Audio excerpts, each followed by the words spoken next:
Hey, it's Andre, and well, it's Saturday, it's pouring rain outside, there's a sea duck on my bench, and yeah, I'm home.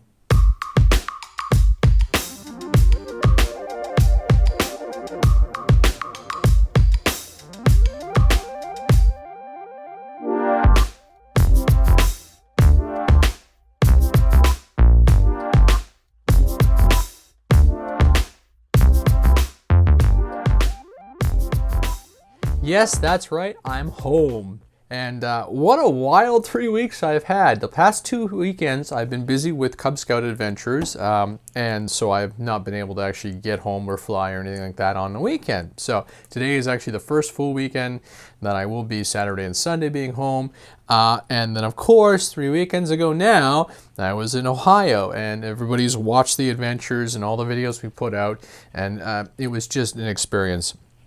Really nice to be able to fly with everybody. We flew at Wayne's, I flew at FliteFest headquarters, and I got out to Fury Field and flew at Chad Capper's house.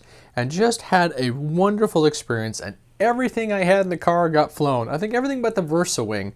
And that was just because I just had issues with the remotes at one point, and we just flew as much as we could, and we shot a lot of content. I even got to do a flight test video with Josh Bixler flying the Tundra and had a really fun time. Actually learned a lot as a video producer, and believe it or not, I was nervous as anything. One, flying in that environment, it felt tight to me looking at the video. Obviously I had a little bit more room, but just to flip the camera on the other side and be a guest and not just a content creator, it was really interesting. So wow, eh? So this weekend, as I said, it's raining, and I have something here in front of me that I wasn't going to talk about, but I am going to talk about it. This is the plans for the Sea Duck, or not plans, the full. Josh passed this to me before he left and said, have some fun, see what you can do. So I've scrounged together everything. The receiver that I got from GreatHobbies, that's going to go into it. Some stickers, some 8-inch props from a friend, some servos that I could scrounge together.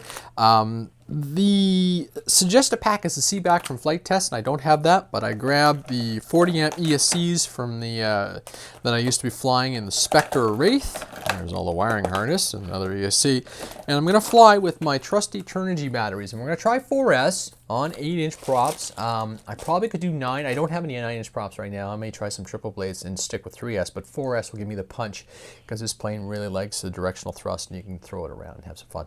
So we'll try that. If not, I'll look at upgrading the motors later on depending on how much I fly this plane, but I like twin planes, we all know that. I'm probably going to go with like a Canadian theme, maybe slap on some RCF decals, maybe that orange or yellowish RCF color they used on the water bombers or the Buffaloes, something.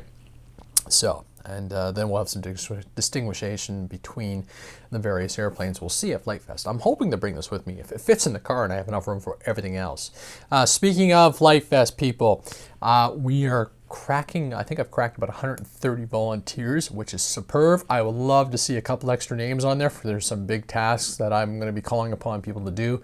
Again, I'm asking for like 2 shifts out of everybody. I may have to do 3 depending on fill up, but they're bonuses, and we'll tell you about those later on. So we're about a month away from that event, and I'm looking forward to getting down and having a lot of good time talking to everybody. It's going to be a lot of work, but I'm going to have some fun. So tricopter is back on the bench. I got to do a little bit of work on that. I did fly into one of Wayne's. I flew into a lot of Wayne's trees. But had a good time. Unfortunately, the tricopter, I blew up all the props, so I will have to order some more. In the meantime, I do have, sorry David, I do have some slow fly 8x4s I will strap onto this guy, or I'll run some 9s or something and fly it on 3S. So I do have to make some little minor changes, because I was noticing on my foresail that when I did land, very similar to the old tricopter design, the bolts that stick down, so David suggested flipping those upside down so the heads are on the bottom versus the nut. So I'm going to do that, and that'll minimize the impact, because we all know I crash multi-rotors professionally at this point. Speaking of multi-rotors, I had an opportunity to fly Chad Capper's Alien, which has been tuned by the Rotor Rag guys. Mind-blowing, just absolutely mind-blowingly awesome. Completely different flying experience. I couldn't even describe how non-mechanical, I guess would be the right word to describe the thing. So I've got a lot of work to do because, okay, this is not the cool mega setup, but I learned a lot looking at how they set up different components and how they put pieces in. So I'm going to go back and rip this guy apart. This is my ZMR frame and all my old kit I ran on the HMB.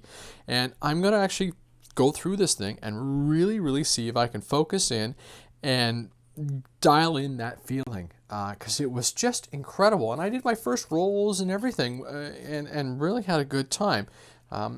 We didn't get to do everything we wanted to do during my little visit to Ohio, but what we did do is I did have an opportunity to throw on different versions of goggles. And we very quickly determined that my Fat Shark Teleporter 3s are extremely low resolution. I flew Chad's, even his Attitude V2s. It was studying the difference between the cameras and everything. So my FPV gear is going to take another shift as I get more serious into the hobby, obviously, and just keep going. I flew the Phantom 3, loved it. Crazy, amazing piece of kit. It was actually easier for me to fly it when it was out of earsight or earshot, because listening to it, you know the thing is doing stuff, and we're always there instinctively going, oh, what's going on? And it's just the quad pitching itself and everything. So would I get one? Maybe. Would I have an actual legitimate use for it? I still don't know, and I've said that before in the podcast. So what else did we get to experience? Well, obviously I flew this, and I talked to Josh and the crew at Flite Fest and had a really good down-to-earth chat about where they're going and what they're doing and all the other stuff.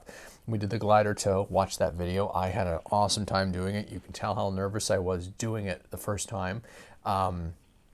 And just as we progress through it. So that's why that video is it's 11 minutes long, but it shows the progression of how we finally got to flight number 4 and how well it was.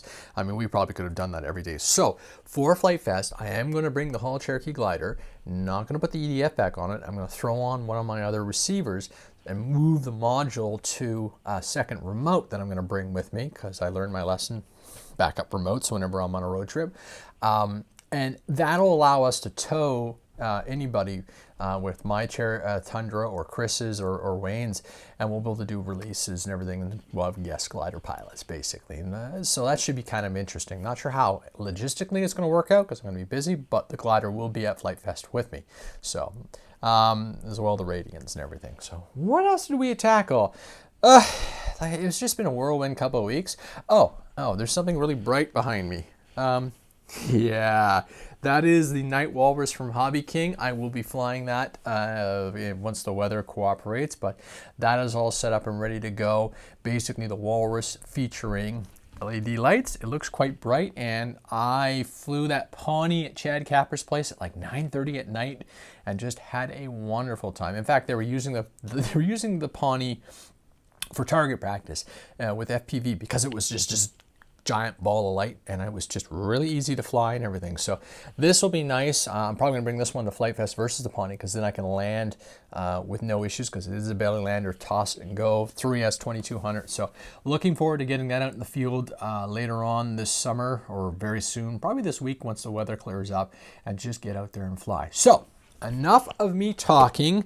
There is a sea duct on the bench waiting to be built. This comes out from Flite Test middle of this month, so I'm going to get a head jump on it. I have to figure out how to build it because there's no instructional video yet, so it should be an interesting challenge. But it's raining today. There's nothing else to do outside of some minor domestic chores, so there you go. If you guys are out flying this weekend, have fun, be safe, see you at Flite Fest.